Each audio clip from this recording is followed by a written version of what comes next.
Hey guys, welcome back to the Kool-Aid Podcast. Welcome back to another video. In today's video, guys, it's going to be sort of like a chill just video talking about some of the things that have been happening in the world of football with the season over. Barcelona, the only news that is coming out is in regards to transfers, and I will be talking about transfers, but as well, I want to be talking about some of the fallout from that UCL final in which PSG they were crowned the winners. But before I do, guys, make sure to follow me on all of my social media platforms. Everything is posted down below in the description. Go over there and check me out. That way you guys stay up to date with everything that I do on the channel. But as always, guys, let's get started with the video.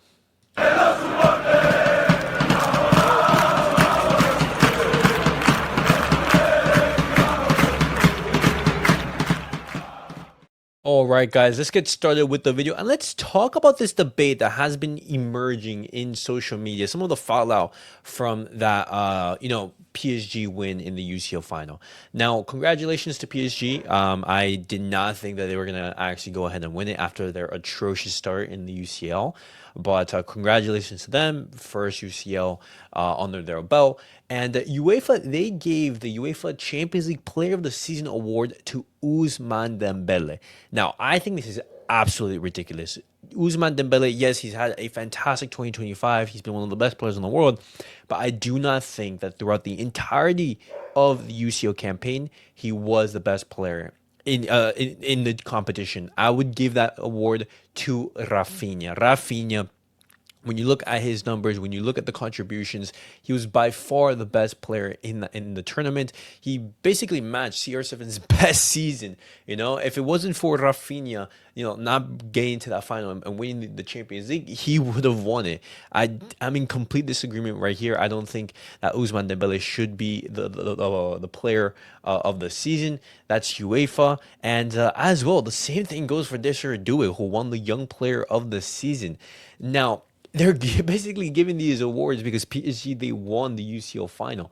They were not the best players throughout the entirety of that campaign. You would give this to Lamine Yamal. Lamine Yamal, 17 years of age, for his campaign. This or do it. The only good performances that he had was what? A goal against Aston Villa and in the final, which, yes, congratulations to him for that amazing performance in the final. But to say that he was a young player of the season throughout the entirety of the UCL campaign, I think that's just nonsense. I think that's complete nonsense from UEFA, and that's just them saying, hey, PSG, you are the champions. Let's just congratulate you and glaze you some more. I think it's absolutely ridiculous. I think Raphinha and Lamine Yamal should have been the two players who should have received those awards, but it is whatever. And talking about awards, guys, I'm going to be talking about briefly about Hansi Flick because he has been awarded the La Liga Coach of the Season award, and rightfully so. Hansi Flick, he has been absolutely fantastic, throughout the entirety of the season, able to transform Barcelona. We talked about it on the channel multiple times,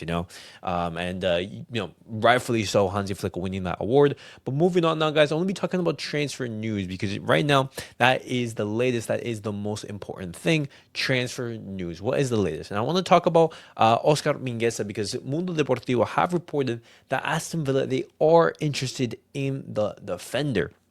Now, this was something that Aston Villa, they were, looking at, a couple months ago, but the move didn't materialize. Óscar Mingueza, he has a 20 million euro buyout clause, and Barcelona, they hold 50% of that. And so, if he is to leave Barcelona, they would have a percentage of that. And so Celta Vigo, they are also looking to renew. And so this is a possible opportunity for Barcelona to make some money. Let's see what happens.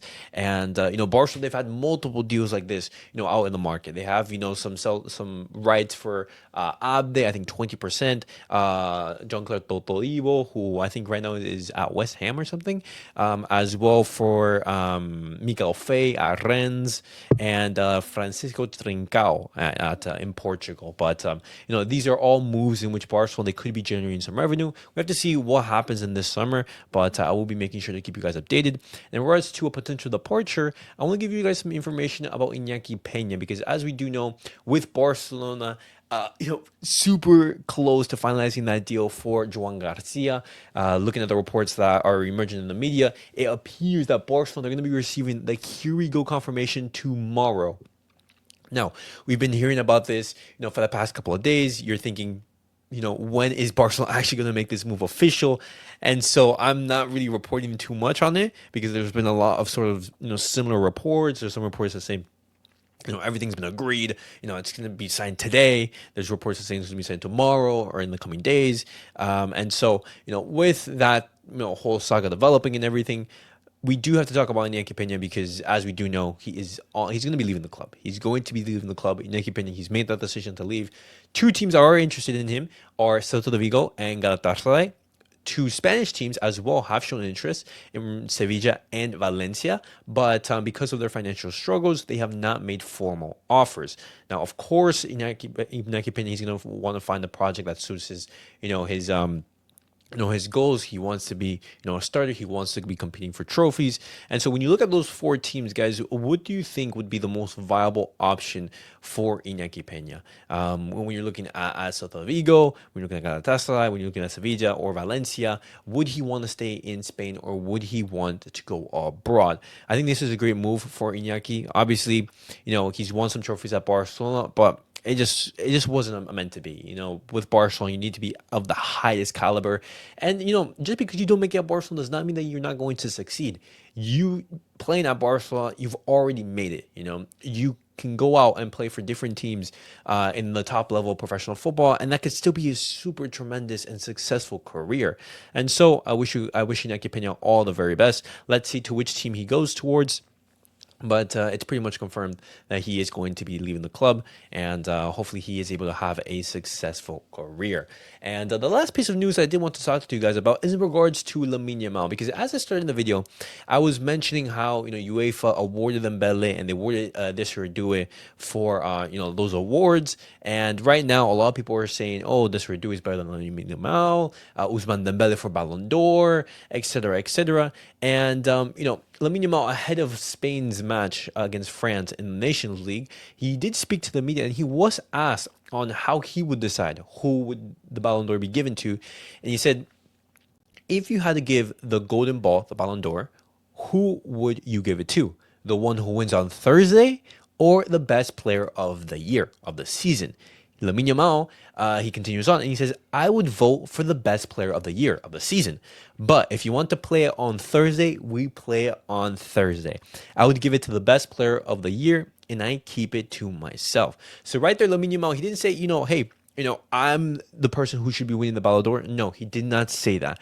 He said, hey, the Ballon d'Or, it should not be given for, winning a match or winning, two matches, or who wins on Thursday necessarily, who wins the Nations League. No, it simply is who was the best player throughout the entirety of the season. And that was not Ousmane Dembélé. Ousmane Dembélé, he did not have this sort of performance or this, rise in form at the start of the season. It wasn't until January, guys, where, PSG, they were able to find some rhythm and everything like that, in which, they were propelled to where they are now. And Lamine Yamal, he's saying that. He's saying, hey, it's an award that should be given for performances for the entirety of the season, not for just one game. But he did say right there, which is very risky, but this is Lamine Yamal. He says, hey, if you want to vote for the Ballon d'Or, if you want to play it on Thursday, then we will play it on Thursday. So basically, whoever wins that match on Thursday, Lamine Yamal saying, hey, give it to the Ballon d'Or. But that's Lamine Yamal. Love the confidence and everything. He was also asked on whether he would play for Real Madrid. He says no, impossible. Straight out denies it. He will never play for Real Madrid, and that gives to some Barcelona fans some ease, because there were some reports which were absolute nonsense. These were just like nonsense reports and everything that Lamine Yamal could join Real Madrid, but it was stupidity and insane. But Lamine Yamal, he continues, and this quote right here from Lamine, in regards to changes that are going to be needed at Barcelona, I absolutely love this quote, guys. And he says, "We are still improving, but we have to believe ourselves that we are the best. When Real Madrid lost to Arsenal, people thought that they could come back, and when we tied against Inter, People doubted. That's what needs to be changed. And I cannot agree more with Lamine Yamal here. Every single time Lamine Yamal goes and speaks to the media, he speaks so well and he hits every topic perfectly. Right there, the media was trying to get, an answer from him. Hey, who would you give the Ballon d'Or to? Are you saying, hey, I should win the Ballon d'Or, et cetera, et cetera. But Lamine Yamal did not bite. He just cited the requirements, the conditions on who should be winning that Ballon d'Or. And in this instance, he basically is imaging and portraying a sense of confidence because so many years for Barcelona in Europe and everything, things haven't gone our way. Barcelona, we were not the best team in the world. We just haven't been at the level. And that doubt, that sort of inferiority complex, it's still in the back of many Barcelona fans. It's still in the mind. And Lamine Yamal right there, he wants to change that. He wants to say, hey, Barcelona are the best regardless. No matter the circumstances, Barcelona, they will advance. And that's something that's going to be built with time, going to be built with victories. It's going to be, Barcelona replicating what they did this season and transferring towards the next, where it's not just saying, oh, this season it was a one-season wonder. Barcelona, they're going to have the same season that they had in the last year under Xavi. No. Under Hansi Flick with Lamine Yamal, it's going to be different. And that's what needs to be worked on. That's going to be something that Barcelona, they're going to have to continuously work on and continuously put in the results, and make it where it doesn't matter the circumstances, it doesn't matter the opponent, Barcelona are Barcelona, and they're going to be going to go and get the victory. And I absolutely love that Lamine Yamal said that, recognizing that there's still lots to work on. And we know how Lamine Yamal is. He also spoke on his motivation before games. He said, my friends send me bad things on TikTok 20 minutes before the games. They know that motivates me. And we know that Lamine Yamal is sort of that player. He's on all of the social media platforms. He grew up in the social media era. He's going to see what people are saying, in regards to him, and that is what fuels him. And I absolutely cannot wait for Thursday to see the type of performance that he's going to be putting in, because with Barcelona not playing and not being, in the UCL final, I'm seeing a lot of praise going towards, Désiré Doué and Ousmane Dembélé. Praise is, rightfully so, but praise at the same time that is just not worth it. Just people overrating them. And I can't wait for Lamine Yamal to actually show levels and just show, hey, who's the best player in the world. But guys, let me know your guys' thoughts down below in the comments. What do you guys make of everything that I've discussed in today's video? And as always, guys, make sure to like, subscribe, and comment. And I'll see you guys all. Peace out.